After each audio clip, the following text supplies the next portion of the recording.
What's up, everyone? This is Zach James with the StarScript Observatory, and today we're interviewing concept artist Rita Lichtwardt. Rita, how you doing? Good. How are you? Awesome. I'm excited to be here with you, and we're gonna go into the history of your work as a concept artist. Hopefully, show a few bits and pieces of your work to the audience out there, and just learn about what inspires you. Ask you some questions about StarScript, and yeah, we'll take it from there. Sure, yeah. So I grew up in LA in Burbank, California. My mom worked for all these animation studios growing up, so I was always around art and entertainment. And she just raised me next to her desk, so I was always around drawing, and I did a lot of drawing as a kid. And yeah, so she encouraged me to get into entertainment as an artist, and because she could clearly see I was interested in art as a kid. So I just honed in on my skills, and I would copy comic books and be super inspired by that. And I collected comics. I was a big comic fan, and I wanted to pursue being a comic book artist. But my mother was like, oh, it'd be really great, if you worked doing storyboarding and animation, because it's like a kind of cross between the two. And, it's just a good industry. So I went to art school. I went to Otis College of Art and Design in Southern California, and I studied digital illustration, and they call it communication arts, but it's like graphic design and illustration together. And I also took some concept art classes and storyboard classes, and kind of just thought, oh, this is like what I should do. And I just like love drawing characters and people and all kinds of things like that. And I've always loved fantasy art and just really cool, like trippy movies. And I just kind of love like kind of interesting sci-fi and fantasy just as a genre in general. So after college, I got a job at a storyboard production house. So I was just kind of learning the ins and outs of commercial storyboarding, where it was a lot of Super Bowl ads and ads for just big name companies. And yeah, it was interesting kind of like learning about that, how to draw really fast. The client needs work really quickly, a lot of edits and changes. And then after that, I got a job at EA Electronic Arts doing storyboarding for Battle for Middle-earth. It was a PC game at the time. And then from there, I worked in feature animation, being a junior storyboard artist. And a lot of these jobs were just from connections and friends and people hearing about you, which was cool, and your network. So yeah, and then I was a PA for a long time doing that kind of storyboarding and I guess organizing the storyboards for the production and then doing revisions. And then I became a storyboard revisionist in the animation industry. And it's just there's so many jobs in animation that, it's kind of like how you have to start. So that was really good.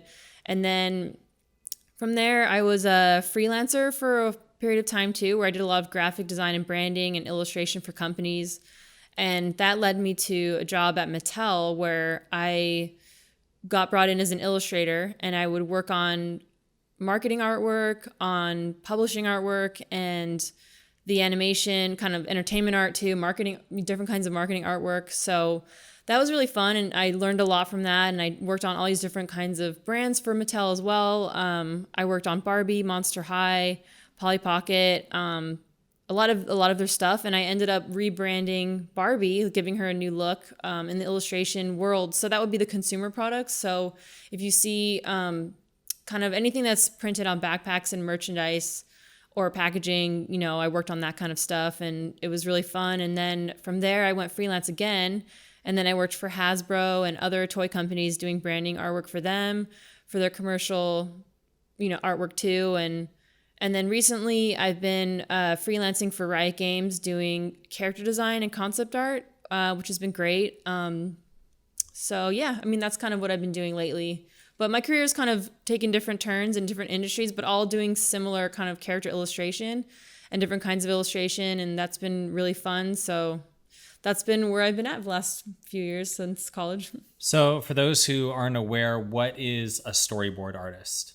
So a storyboard artist is basically somebody that translates the script into a visual form. It's the first jump from the page to a frame. So basically you see the script and you break it down into different scenes and different kind of story points, and it's wherever the camera takes a different move or turn, it shows the action so the director can judge it and see if he wants to make that the shot or not. So it's a lot of editing and revisions and so it's kind of hard to explain, but it's essentially a comic book page of the scene really loosely sketched out so they can plot the camera moves. So it's the first stage in production.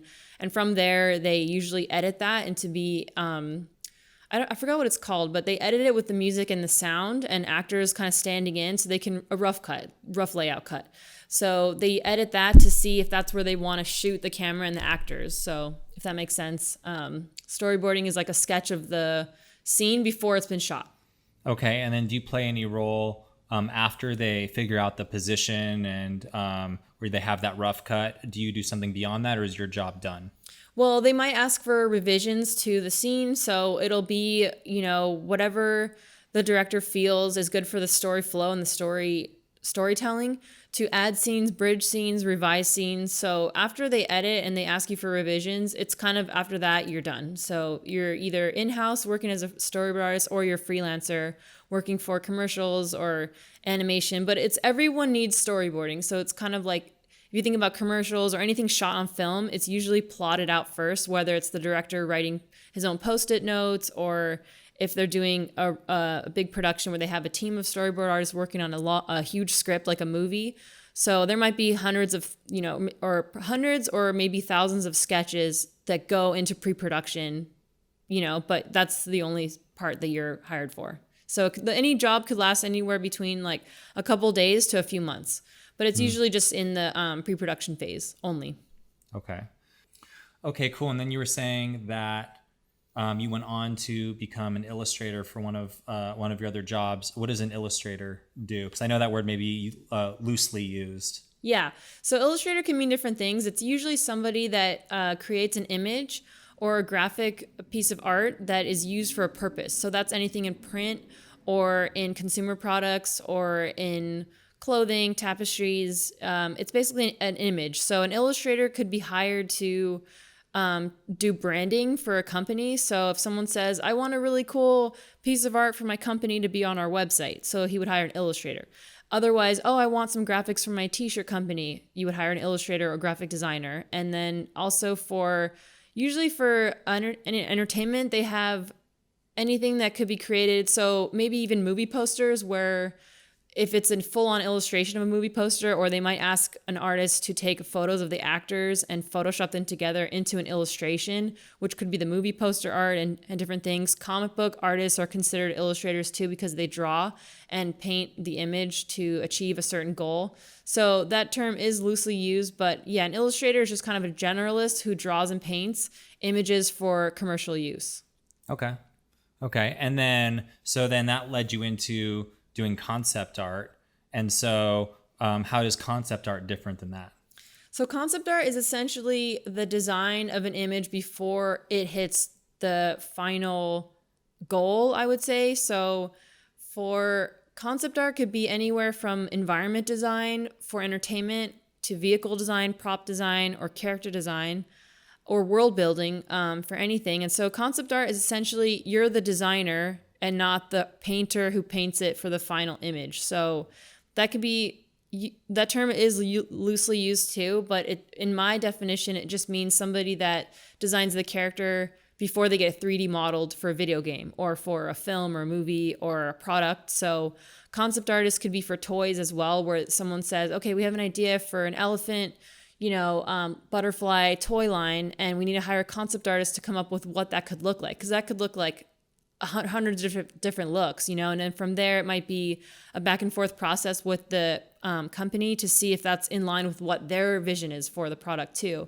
And for video games, it's for the world building of the video game. For movies and TV shows, same thing. For animation, so a concept artist is hired. All kinds of concept artists are hired to create the look of a narrative piece of commercial entertainment. So yeah, if that explains it. Okay. It's kind of broad, sorry. Yeah, no, that's good. And so what challenges did you face going through? You went through all these different visual art mediums over the course of your career. And what was the biggest challenges that you faced in doing that? Yeah, so I think I've always felt, we as creators, we have different skill sets and different kind of whims and goals that we'd like to see our skill sets used at. So I feel like I've always been into fashion and really funky design for costuming. And I was tempted to study fashion design when I was in college. Like I almost went into doing fashion design, but I thought I like entertainment more, and I feel the fashion industry is really controlled and just kind of not really, I like more fantasy stuff. So I would love to have been costume designer for a fantasy movie, but a concept artist is the same thing, you know? So I kind of always, I sharpened my skills as a storyboard artist first, because that was the career path that I chose to start with. And so, but in the back of my mind, I've always loved kind of costume and concept art. So I, went through these different industries that are similar skill set and kind of use the skills to in that job as well. And my husband is a concept artist and he's amazing. He's an art director. So he transitioned from doing 3D modeling and character art into doing concept art. And so he was telling me, oh yeah, you could, do that too, and I can help you. So it just is connections and having the portfolio. So I worked on my portfolio to do concept art, and I did some freelance concept art too. So, and on the side, my personal art, I do a lot of my own character development and IP creation and character design. So I just thought, oh, well, this is a skill of mine that I like to do and passion. So if I create a portfolio, I already have the skills to do it. And if I had the portfolio pieces to prove it, I just need a kind of a connection into a job where I could practice that and prove that I can do it. So my husband Owen helped me to get the job at Riot Games because he worked there for 3 years and he was freelancing for them, and it was a good fit and a good, transition. And so he was helping me by coaching me into what they were looking for and to kind of train me for what that brand looks for, because it's a very different, obviously, look than Mattel and Barbie, So that was a good learning exercise for me to stretch in the other direction as far as art and what I can achieve and prove out the concept. It was kind of just a transition through connection and, personal passion. I knew I always wanted to do kind of costume design and concept art. So it just felt like a natural progression for me because I've been professional artist for 12, 13 longer years. I don't even know. But yeah, so it's kind of like every, few years you want to sharpen your skills and challenge yourself. So I've always kind of wanted to move into different things where I can add to my tool set. So it just felt good to migrate over to concept art, and I made it happen. It was hard, but it was great, loved it. Do you feel like this form of art is truly your calling versus all the other forms that you've tried in the past, all the other positions? I guess it's hard to say that, but yes, I do. I would agree with that. I've always loved it. It feels good to be doing it. But yeah, I mean, true calling, I guess I have many passions. So it's definitely a good fit for me, and I love it. I think it's super interesting and inspiring. So it's super exciting. So I would say yes, however that is realistically, Okay. I have lots of passion. And then during school, when you were in art school, did you just have some regular job as like a waitress or something? Or were you always doing something in the art world, the visual art world? Yeah, so in college, I was freelancing, doing a lot of Craigslist ads for people needing graphics and branding, practicing with that. That was really good client relation training. And then I worked retail, a couple summers. So yeah, and then right out of college, I was lucky enough to get recruited from college. So that was really helpful. Wow, so you were just done with college and boom, there's a job opportunity? Yeah, from my senior show, I was poached from companies. Really? Mm-hmm. Okay. It's something that I think a lot of college students dream of, is that they're just imagine college is going to be finished, and as soon as they finish, boom, that job is going to be there for them. But, a lot of times that's not the case, and a lot of people don't even end up using those skills that they went to college for. So that's pretty cool that you, right towards the end of college, you've got those opportunities. Plus, it sounds like during college you may have done the waitress thing, but you also we were on your pathway to making money as a visual artist. I think there's a lot of people out there who are doing the day job and are struggling to make that transition from their day job to something that they really love to do, let's say in this case visual art. Yeah, it wasn't easy. The first art jobs, the entry level art jobs are pretty tough because they pay nothing and the client is a nightmare. So it actually is really good training. So the storyboard place I worked for paid me $12 an hour, and I worked all day, and we worked on lots of crazy stuff with, fast deadlines. So that was really good practice and, good, experience. And then the Craigslist jobs, I don't want to totally trash that, but it's interesting to see how somebody who has, I have my own business, I own like a hardware store. Can you help me make a logo? And I don't have any money, or I only have $50, and then so you're trying to work with them on something that would work for them and it would help them as fast as possible, but they might not know how to work with an artist, and you don't know how to talk to a client that's never worked with an artist. So that's interesting, kind of back and forth, because they might want you to redo it 20 times and you're like, hey, well, you're only paying me $20 for this, so I don't have time to go back and forth with you, but I can give you realistically 10 revisions, so you kind of end up dealing with really difficult clients, and it's good training, because it helps you express your communication of different goals and visions and what can be done realistically, and it helps you, I guess, with your, just your business practice in general, because you can't be a nightmare person work for hire, because no one will work with you. So you have to also be really, accommodating and nice all the time, and, deliver quickly on time what they want, and really adaptable to needs. So it was really good training. I did have a lot of hard jobs too. During when I was transitioning industries, I was a PA on, some live action shoots, and that's just PA work where you're running around doing errands and helping people and being people's assistant. And that's really tough work too. So but I had a great time doing that too. So it was just all experience. But yeah, different jobs lead you to another place. So entry-level jobs are one thing. And then after you have those experience, then you can you have a portfolio and people know about you and spread the word about you. So you can ask for more money and have better clients. And so that kind of like just transitions up the ladder to what kind of art jobs are available and what you can get. But yeah, it's just all part of the journey of being a professional artist. That's the path that you choose, and it's like, if it'd be different too if I were to sell my paintings on Venice Boardwalk, that might be really interesting interactions for like a year or two. But what if I get discovered by a gallery and, different things? So it's all just when you're pushing your vision, your goals, like whether you're choosing the commercial route or the entertainment route or the independent route, they're all very different, so, but it does take like hard work the first couple of years, and then you start to like get your stride and, get the portfolio. If you're pushing yourself, if you are not professional level, or if you do not have a good portfolio that's good enough, like has commercial viability, then you won't get hired. So you do have to be realistic with yourself to make sure that you can deliver the product with really nice polish and finish and good skills, like that's really important too. Because a lot of artists from college, like they didn't try and they weren't like that good. So they couldn't get hired out of school. And so they kind of struggled and they just thought, well, art's not for me, or they gave up, or maybe they changed their mind, got a different career, and that's fine. But you have to just keep pushing yourself if that's what you want to do, and be realistic with yourself. Like, where are my weaknesses? Where can I grow? Do I have my fundamentals, my anatomy, my lighting, my perspective? Do you have all these super on point? And then people will, you'll be commercially viable, if that makes sense. Like, okay. And what resources do you suggest out there for those aspiring concept artists, let's say? What resources, like, is there like a YouTube tutorials, or is there like Udemy or different certain art schools?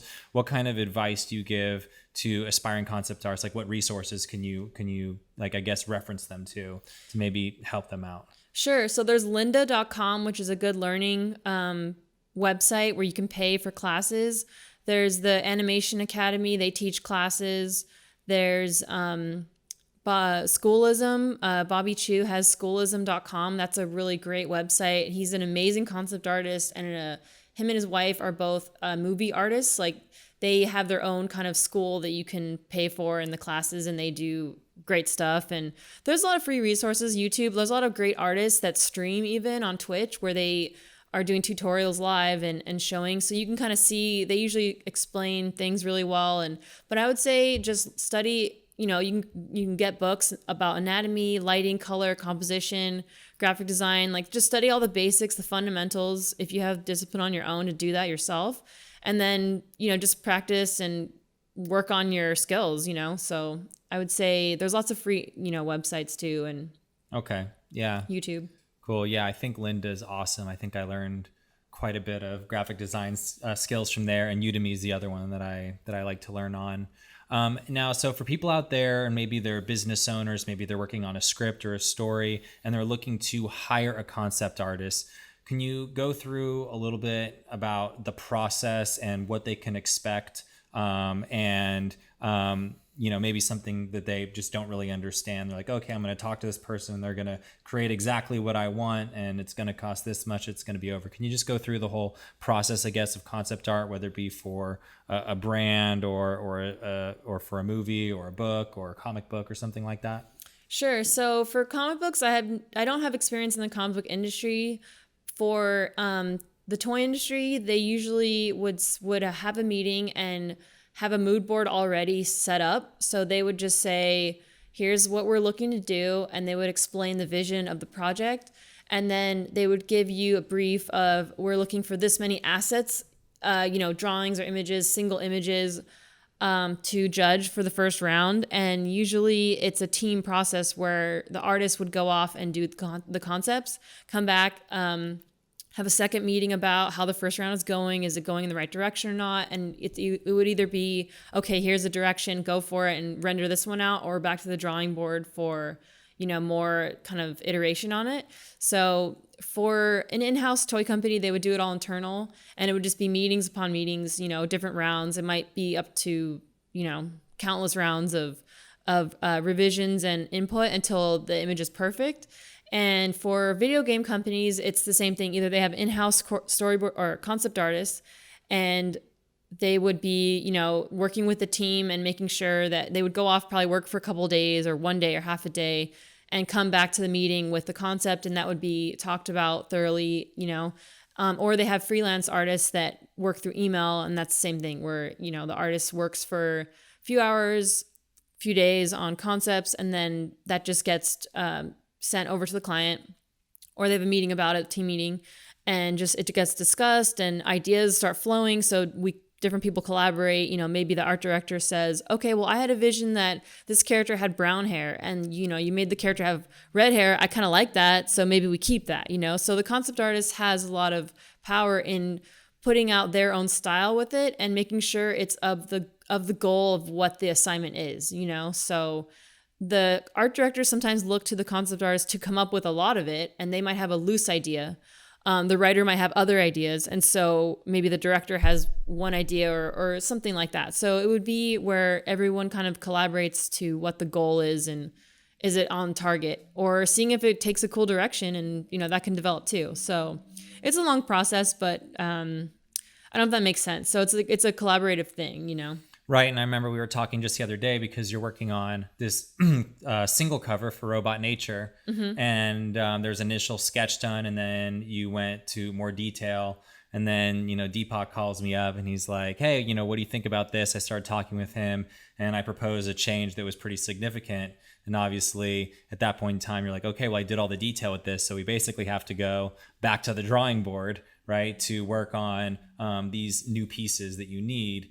So usually you're dealing with when you're doing initial sketches as a concept artist to communicate those initial ideas. I think you also, one thing I would say, be prepared for those of you out there looking for a concept artist, be prepared to be asked lots of questions by your concept artist. And if you think you really know what your brand is or what a character is that you want created in a story, you may get challenged on that, because a concept artist has a way of asking amazingly detailed questions about your character and may force you to reflect on that even deeper and to develop that character on your own deeper, so you can give feedback to the concept artist. So, but yeah, as you start out, there's these simple sketches, which they're not colored in or anything like that. And then they go back and forth. And once that, the general composition, let's say, is approved, then you start moving into greater detail.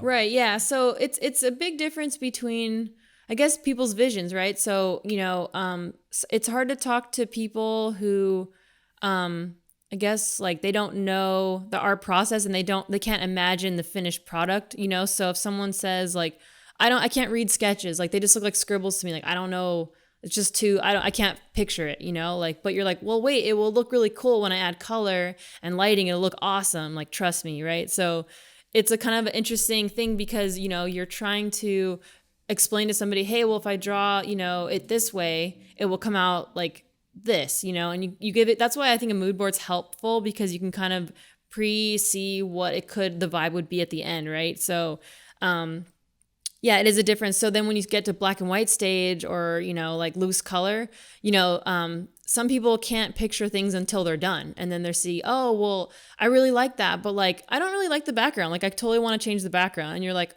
okay, so the background took me like 4 days. So, okay, so that just means we're scrapping 4 days of work. Okay, cool. And you have to roll with it, you know, because if that's the project, that's the project. That's what they want. You're a service artist, so it's whatever the client wants, you know? So, you just, you know, start over and, you know, no big deal. You know, you're like, oh, okay. But if it was something where like, you know, they need it tomorrow and you don't have another 4 days to do a new background, sometimes it's a little bit hard to kind of like work with the client to say, hey, well, what can we do that can give you what you want, but it's also time reasonable? Because if your goal is this, what's adjustable here? Can I push back the deadline for a week just to like do this new background? Is that important? Or like, you know, what shortcuts can we take to smoke and mirror this background and repurpose it or something, right? So there's different solutions that you have to be adaptable as an artist and not be super stuck on your vision because it's the client's vision.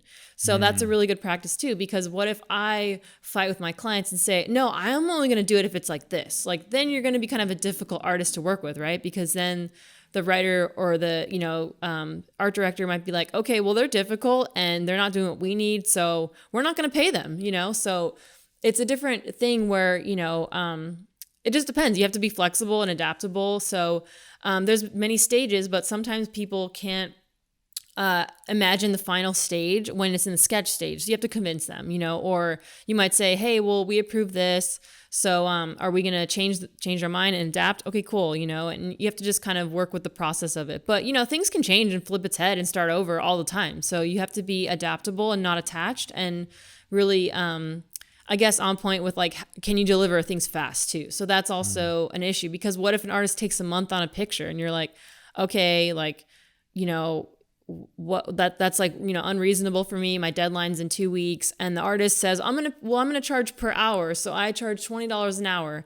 So somebody who's, let's say, really slow, they might be maxing out those hours because they're slow. So you also have to learn to be really fast. So you have to say, okay, well, maybe I might charge more per hour, but I can get done what somebody would get done in a month, I can do in a week. So, you know, is that worth it for you, for me to be $50 an hour, you know?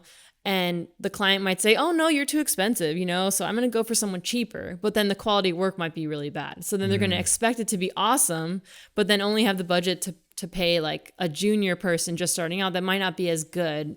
Does that make sense? It's kind of like a broad, I guess, answer. Yeah, but. yeah, totally. And I also just want to say, because you said mood board, and well, I guess I think actually you're one of the first people that actually told me what a mood board was. So Rita here did the concept art for Kalina, which is one of the main characters in my story that I'm going to have come out on the Legends platform. She's also the main mascot for StarScript. So if you go to starscriptlegends.com, you could actually see a piece of concept art that was done by Rita. But in the beginning, I remember you basically saying, hey, it would really help me if you had a mood board. So that was one of the first things that I had to create. And so for those of you who aren't aware, a mood board is basically like a collage of a bunch of different pieces of artwork that already exist that you feel fit the mood of the character. So it may be that you want to focus on her hair and how the hair looks, or her spacesuit. And so you grab a bunch of pictures of a bunch of different spacesuits or vibes or whatever it is, and you put it on. And in my case, I used Photoshop, but I basically dragged and put all these pictures on one artboard in Photoshop, and then I had a mood board there. Also, if you're dealing with objects and you want to get the look and feel of this object, you just do some Googling, you grab some pictures, and you could assemble a mood board. And so that's something that for those of you out there who are seeking a concept artist or seeking to have some type of artwork done, that's a really amazing tool that you could have to give to the concept artists to enable them to really see your vision for that piece of work.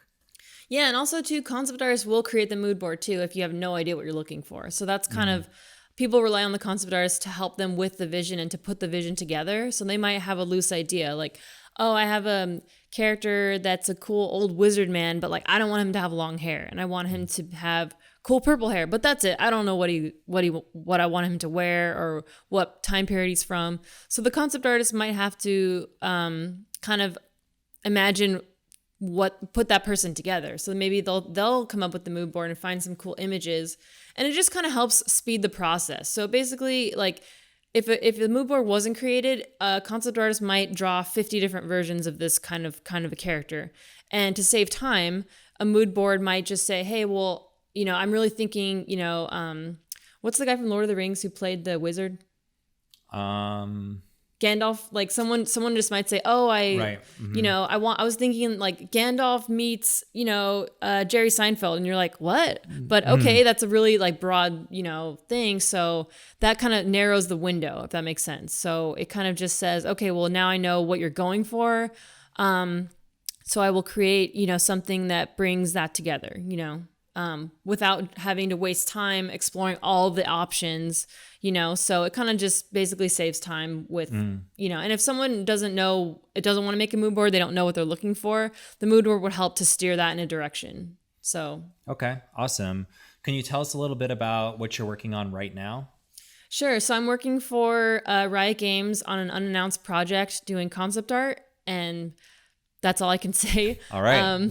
Yeah, and I'm working on the weekends for other freelance, clients, and my own sketching. I'm trying to sketch more and do my own kind of artwork on the side. I sell prints and fine art too, so I usually have my own kind of, products like artwork. I'm creating artwork too on the side. So. And so, if people want to view your artwork, where could they go? So my website is ritalux.com, Ritalux.com. And I sell prints there and my clothing and different things and downloadable coloring books. So yeah, that's kind of the resource where I sell my artwork. Okay. And your Instagram, which we have linked up to our Instagram, it's Rita Lux. Yeah, at Ritalux, Ritalux. Okay. And let's say like someone wanted to get a full character, concept art for a character created. What are the costs around something like that? So it really depends on the project. A corporation, like a huge video game company or a movie studio, would obviously pay the most. They might pay, a few thousand for a concept piece, and that might go through a process of a month or a few weeks. So they might get the top tier artists that are, big bucks to hire. Somebody that maybe is developing a character for a startup, let's say app, like a cool, artsy app, they might have no money or just investment money. So they might, pay like a quarter of that price. So they might have anywhere from 500 to 1,000 for a concept, or even just, like less than $500.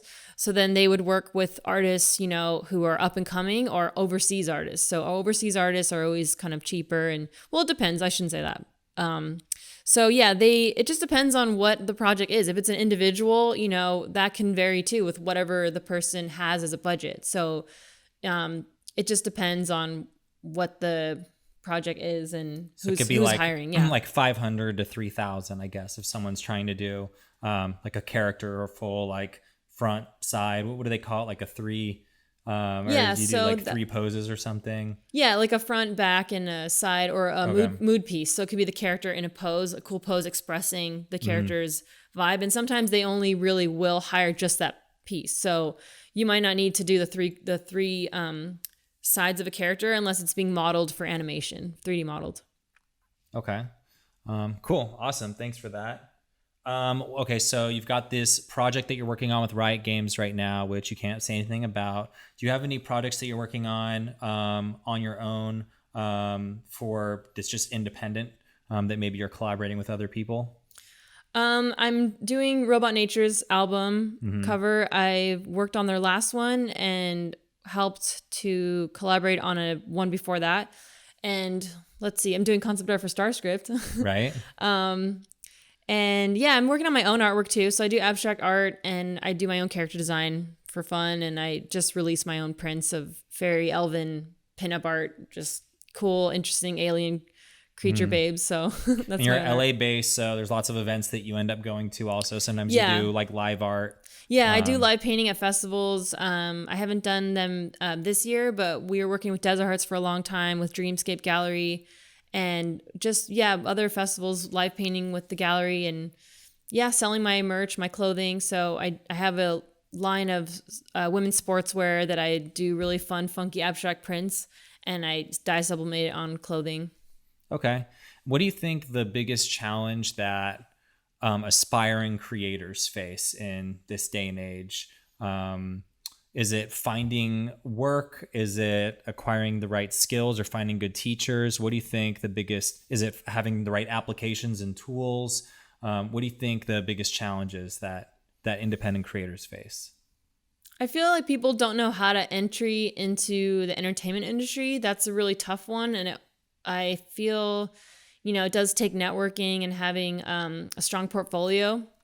So I think a lot of people just have goals or dreams to, I would love to work in animation, but they don't really know how to get their foot in the door.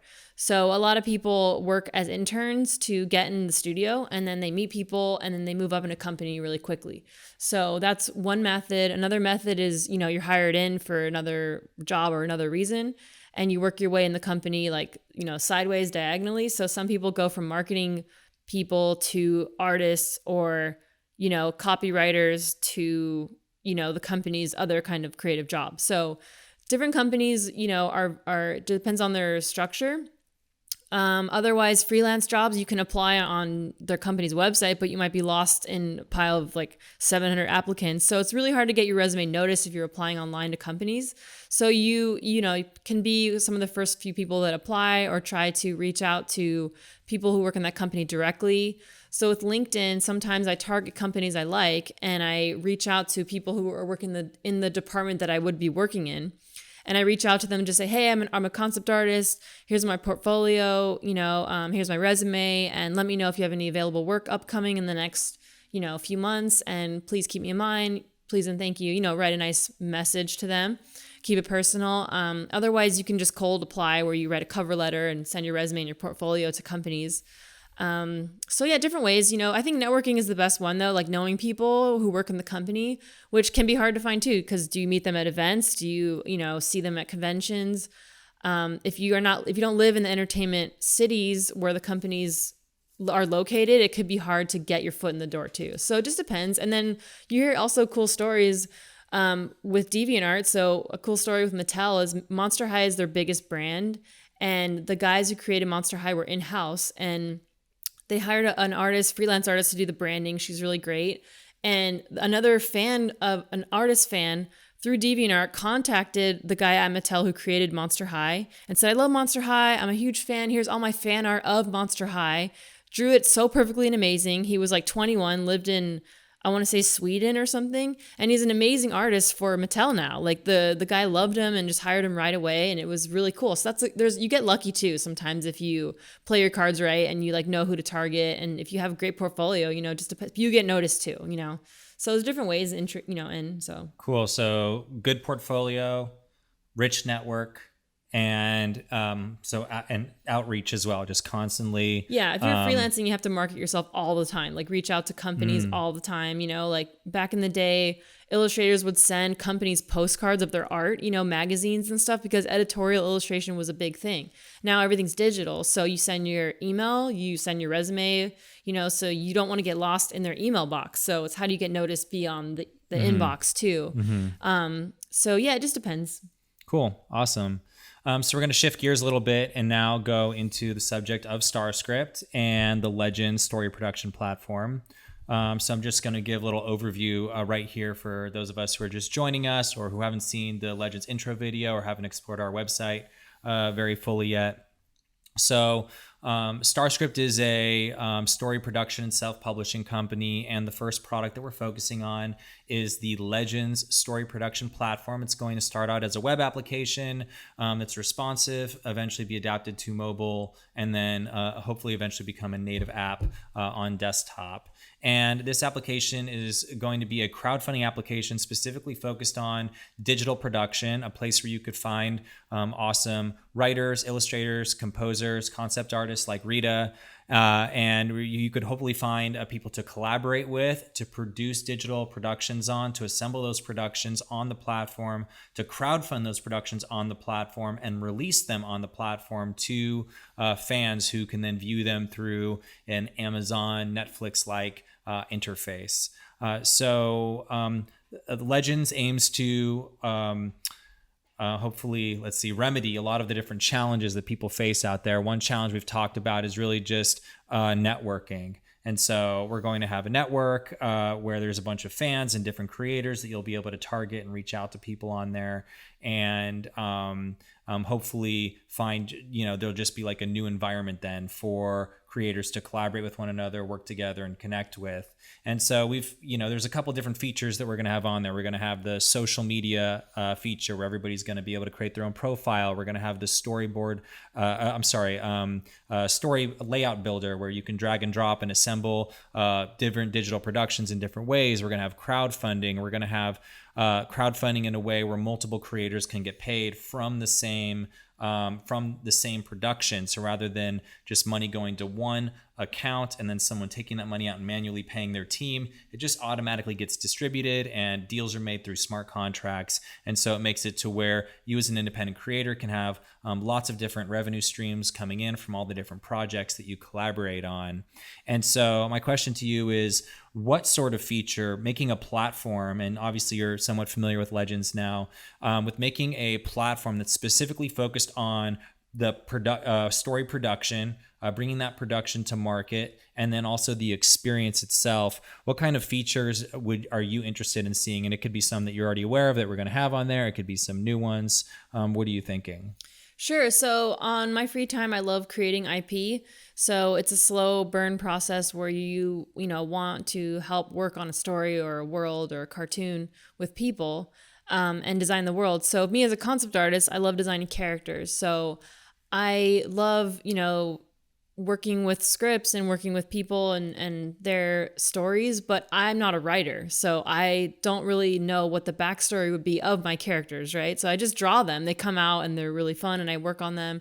But I've heard lots of people, my friends just say, well, what's this character's story? Like, who are they? What are they doing? And I think, I don't know, it just came out. Like, I just had fun with it. And so I would like to use StarScript to meet writers and to collaborate because I want to work on a cool, mermaid tale of something, but I don't really know what that story would be, or I don't necessarily have the skills to write it, but it would be cool to meet other writers so that I could create the character set of that kind of a story, or, just to flex, exercise my skills or to work on my own IP. So I guess I think it's really cool that you can connect with people, network, and meet interesting creators all over the world, so it's really fascinating to see these different professions and these different skills come together because I guess it's hard to do everything on your own. You're not going to, you don't want to, so it's cool to. So probably the team building element then is something that would benefit you a lot. And then like you were saying, you create a lot of different pieces of concept art. Maybe you don't have a story to apply to them. You have them in your portfolio on the Legends platform, which each one that you upload will be on the blockchain. So everybody will be able to verify that you were the first one that uploaded these creative works on the platform.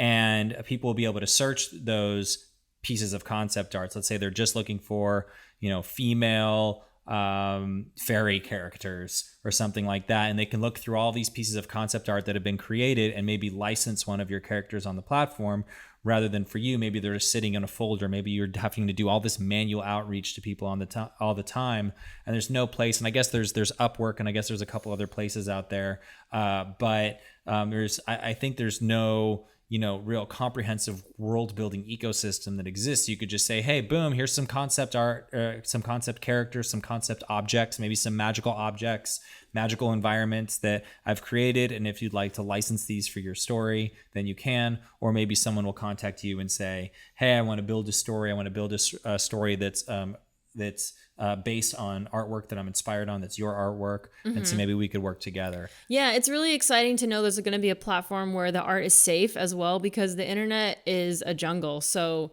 there's a lot of websites where if you post your concept art, it could get ripped off or plagiarized very easily. So I'm really hesitant to post my concept art, personal art, on the web, on different websites, and I guess it's hard to say, but yeah, that is a risk. So it's nice to have ownership over your artwork that StarScript would have, that it would be attached to you, and you can post it and have it on there as a portfolio, and yeah, if that makes sense. Then just get residual income from all these different places.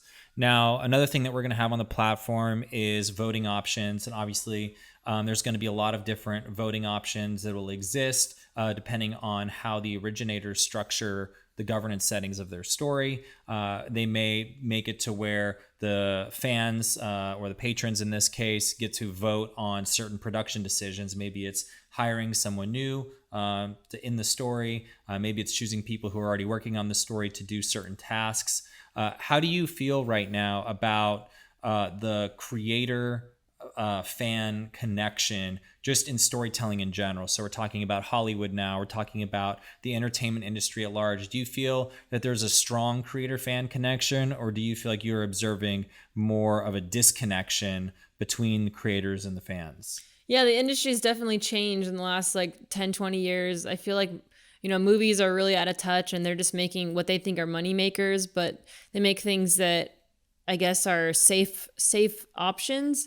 So I think that the fans are getting kind of mad because that's not what they want to see. And, the stories, I guess, aren't interesting, or they're cheesy or bad or like not really well made. So I think that there is a big thing where, fans are not happy with how things are. So it'd be nice to see, writers just, collaborating with fans and to have that feedback loop. Because I feel like Hollywood's such a weird club where they, everyone, I guess everything's really controlled, which is okay. I understand that. But yeah, it'd be nice to have some more the fan service without being cheesy, but where fans are like, I would love it if this character had an awesome journey, and the writer could see that and say, oh, that was missing in my story. Like my character was flat. Like they were boring the whole time, so that's really valuable feedback, right? We want to see the hero's journey. We want to see a character go through different phases and have their adventure and different things. So I think that it would be really good. I guess, how do you explain it? It would just be cool to see how that would interact. That would go down, I think that would be really good. Yeah, I think there's a balance as well. Like, obviously, from a creator standpoint, I'm a creator, you're a creator, I'm a writer. And obviously, I've got a vision for my story that I'm writing. And I feel like I know what's best a lot of the time. But at the same time, gaining that following, which right now it's just, I'm fairly new because I don't even have really any material out. But eventually, let's say a story becomes popular and there's a fan base that's attracted to it. Then as a creator moving forward and continuing that story, I think it's important to listen to the fan feedback, to see what the fans are looking for, and to, take it into consideration. It's not the end all be all, but it's something that, the fans should have a voice. It does matter. And a lot of times it could help you reduce the risk of your story flopping if you put all this money into it and then the fans, don't really like it. They're not receptive to this. They don't believe. Like, I think just an example would be, in The Last Jedi, a lot of people felt Luke's position it was inconsistent with the rest of his character. And I'm not here to say it was or wasn't inconsistent, because obviously a character going through time can have changes, but maybe people felt like it wasn't earned, that, here we have someone who went through their life, and with all of the doubt and with all even their family member finding out their father was like the leader of the dark side, still went to face it, still found hope. Basically, they're the symbol of hope, right? Luke, which is light, just like your last name. Skywalker was just this symbol of hope, I guess, like Obi-Wan Kenobi, I guess they said he was a symbol of hope as well. And then to see just all of that leave for some reason, and us not really knowing why, and then I guess we do learn a little bit later. I guess, you don't want to ruin your character and piss off your fans. That's really hard, because then they don't want to see your next movie, So it's a delicate balance between fan service and an artist being like, well, this is where I want to take my character, okay? Like, you can't tell me what to do, So that's I get that. I get, as an artist, you want to do it your way. I get that. But like, I think when studios make decisions that they think are going to work, but they're out of touch, they don't know, well, actually that's going to piss off your fans, and they're gonna like criticize that. And so it's, you're always gonna have people judging you and judging what you're doing, judging everything about your piece of work. So be open to criticism, but also I think be like, it's the balance between your vision and the fans' vision, because if you built up this really cool property for 30 years, people are very attached to that property. They like feel like it's their identity, it's part of their Shapes it's who like they are. they're so in love with these characters that you can't go and break their hearts. And it's irresponsible, right? For their mind and their heart. So you want to be careful with like, I guess, working with making it authentic to what you see for a vision of a character, and also what the proper thing to do is. That's a tough one. Okay. But I think fan service is totally awesome. Like, I hate seeing stuff where the characters just do all these things for shock value. I'm like, this is so dumb. Like, I hate this. I'm losing interest. Like, I'm out of it. But when a character has really believable journeys, or a really good progression, and they're authentic to who they are and what they're doing and their vision and their progression in life or their story, I think that's super engaging, interesting. I want to see what happens. I'm really, interested, and I fall in love with these characters too, and different things like that. So yeah, and it's just as long as I think whatever happens with the character, it's believable and it's earned. And so if you find yourself,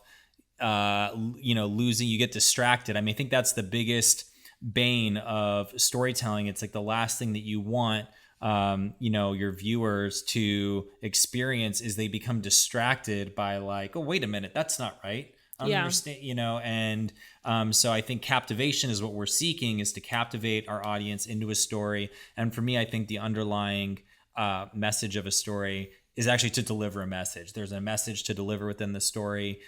Maybe there's multiple messages, there's lessons, there's morals and things like that. And so to effectively deliver that message is the most important thing. And I do think that that storytelling itself, everything should be in the best interest of the story. So I think when we start making other things valuable, like I know there's a lot of talk about the whole subverting expectations, just to subvert expectations, just to do something for shock value or to make it something that people aren't expecting. That's not the reason that you should be choosing for a character to act a certain way or an event to happen a certain way. It should be simply because it is in the best interest of the story. It is true to the character and their character arc. And those are the values I think that the fans are wishing for creators to,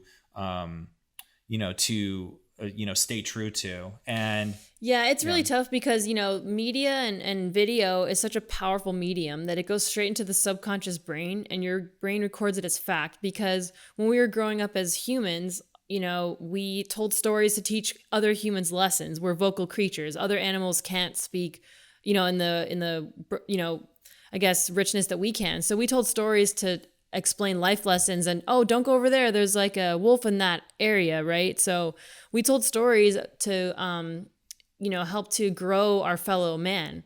And then it turned into, we could write books, and we would make these cool novels and stuff. So that was an interesting kind of, technology took us in a direction where storytelling became books and novels and these long stories. And now movies and media, that's like, TV's only been around the last 120 years, and that's a pretty recent thing in the human psyche. So when you're looking at somebody in front of you speaking and talking, you think you know them. Part of your brain feels really familiar with them, because even though they're in a box and they're on video, you still feel really connected to that, because it's a sensory experience. You're you're seeing it, you're getting the story. So you're really responsible as a media creator to be leading the audience in a good direction, because you can be making movies or whatever that are dark and they take people in a weird direction. And so what ideas are you implanting in people's brains, so if your intention is like pure, I want to make a great story to inspire people, to get people to take action in their life and to be a good person, great, but when a movie or a film or video or whatever, it has a weird intention, like, I just want to make this really weird, trippy piece, and like, it could be dark, and that's brainwashing, and that's propaganda. Like, that's why commercials work and media and advertising work, so there's different things. And I feel like it is, you are responsible as a creator to make something that is, useful to people, and not being just kind of like shock value for the sake of it, because you just want to make money, because you just got someone to pay a movie ticket and now they're mad, so you don't want to leave the customer mad, right? They won't keep buying from you. So it's kind of just, at the end of the day, it is a product. The fans are the consumers of that product, and people are not blindly loyal to, I think, any story that's out there, whether it be Star Wars or Game of Thrones, as we've seen, or the Marvel movies. As soon as at any point in time, if a show ceases to not necessarily meet people's expectations, because I think I could have something where like, wow, I didn't expect that, but I still value the story. So I think with like in Game of Thrones, right, Ned Stark, his head gets chopped off. He I wasn't like damn those writers. I was just like mad at Cersei and other people, other characters in the story for that happening, but I was still in the story. And so as long as you can keep your audience engaged in the story, that's great. But it's when those, like when they become distracted and now they are not captivated anymore, and they're like, like, I don't even understand why this is acting like this, or hey, I didn't even believe that. I didn't, that Right. doesn't seem like that character would do that. I don't understand it. Yeah, maybe there's something you don't yet understand, or maybe it's just like a lot of other people, feel the same way, and then they lose interest because maybe that the story is not going in a direction that they feel is earned. Right, yeah. And as a writer, I think you have to really explore what's the deeper message of my piece, because the fans will pick up on it. So Game of Thrones had a really great thing going for it because it was like seeing all these people's lives interact, and they're, you see the human nature force of dark versus light and people's selfish decisions and selfless decisions. So you could see all these characters and their lives intertwine, and it was kind of cool to see from an outsider, like, whoa, oh my God, that went down. Whoa, that's crazy. But then you're like, and then this guy over here, and you're really engaged with what he's going to do to respond. And so you kind of saw it from like what the deeper, layers of that story was, where these families are fighting or taking over these continents or whatever. So it had a deep story going on that the fans loved, and that really engaged them because it was like a big drama soap opera kind of a situation, and that was really cool. But I think there was just so much more going on that kept people interested because they could see the, I guess, third person, looking at that world and what was happening, and it was just a good engaging story. Whereas some people just make stories to just make money and they don't have a deep story, and fans just get bored because they're like, oh, this is just surface, just some dumb story of like, robots fighting, and like it's just flat. I think fans are getting smarter. There's just been so much media that people and also too, a big thing now is video games, right? Because video games have a big narrative that you can play out. So people are just more savvy. The fans are more savvy. They want to see cooler, richer, interesting stories going on. So they'll pick up on things that you need to, I guess, understand, like that the deeper message will be seen and felt, and people will notice it. And I know it's kind of like a long one, but yeah, it's important to have like the deeper, intention of where your story's going, Yeah, sure. And for me personally, like I feel like I'm kind of tired of the good versus evil story. I feel that if your villain or your antagonist is motivated by greed, hatred, fear, for some reason I found myself getting a bit bored of that narrative. I really like it to where both sides, they can disagree. They could be in conflict with one another. We could have interesting chemistry, which has happened a lot in Game of Thrones. They could be in conflict with one another, but doesn't necessarily mean that one is good and one is evil. And so I think sometimes we just, and for me, and I know, it's a very popular movie, but for me, Avatar, I was kind of bored of the antagonist. And it's like, oh, haha, take all these natural resources. I'm like, I get it. I'm an environmental person. I'm into environmental conservation, everything like that. But I just felt like, and maybe that's a message that a lot of people need to see, but for me, it made the story not as interesting. I liked, the challenges of someone from outside of Earth coming to this, or at Earth, going to this other planet and experiencing this other culture, and those challenges that exist of them now adapting to this other world and this other culture. There's no evil, there, but there's still conflict, there's still challenge. So for me, with stories that I'm, writing, especially my main one, it's not that, greed and hatred and things like that don't exist there, or people don't experience those things or act in those ways, but it's just that it's not the main motivator. We're just like, cool, that person needs to die, they're evil, and this person right here is good.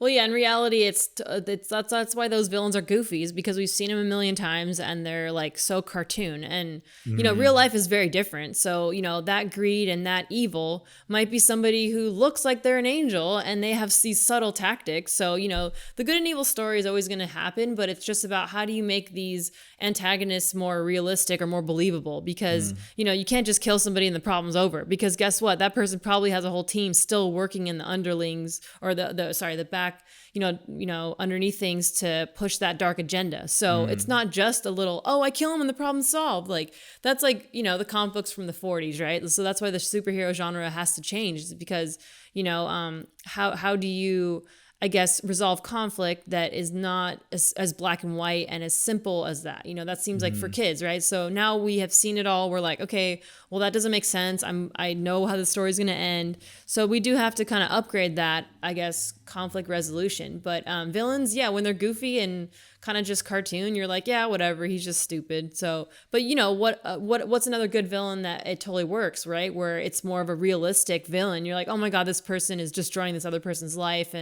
But wow, they just they pull it off because they're so cunning and they're so, on the surface, everyone loves them. So, but meanwhile, in the, behind the scenes, they're doing all this dark stuff and they need to be stopped. Like, how does that get resolved? And it's interesting to see how, that's evolving, because yeah, people are ready for it. People are tired of dumb, tropey things, or like, I guess when it's too cartoon to appeal to the masses, then it becomes, oh, well, we have to cartoonize this icon. Like the young pretty girl is like super played out too, right? Like there's a story trope where it's like, oh, well, the love interest is like this young girl who's like a woman, but she has like a child's brain, right? So the man is like, I'm going to save you and teach you everything you need to know about the world. And then they fall in love because he's the teacher, like, or he's the dad figure. Like that's kind of really played out too, right? So how do you really kind of show these kind of more complicated, realistic, I guess, things, but where it doesn't seem cheesy, that's kind of hard to do, but totally. people need it, Totally.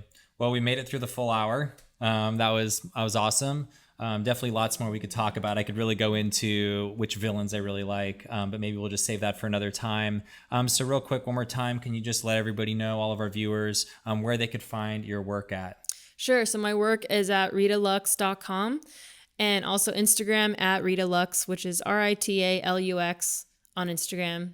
I also have Twitter. I have a DeviantArt too, which I have a lot of old artwork on there. So you could see my whole old style and new style. So yeah, I'm also on ArtStation, but mostly Instagram, I post things. So. Okay. Awesome. Great. And also Rita has a profile on the StarScript, a social platform that we have up right now. So be sure and create an account if you haven't got one already, and check out her page. And also you'll be able to see her on Legends in the future. So thanks everybody for watching.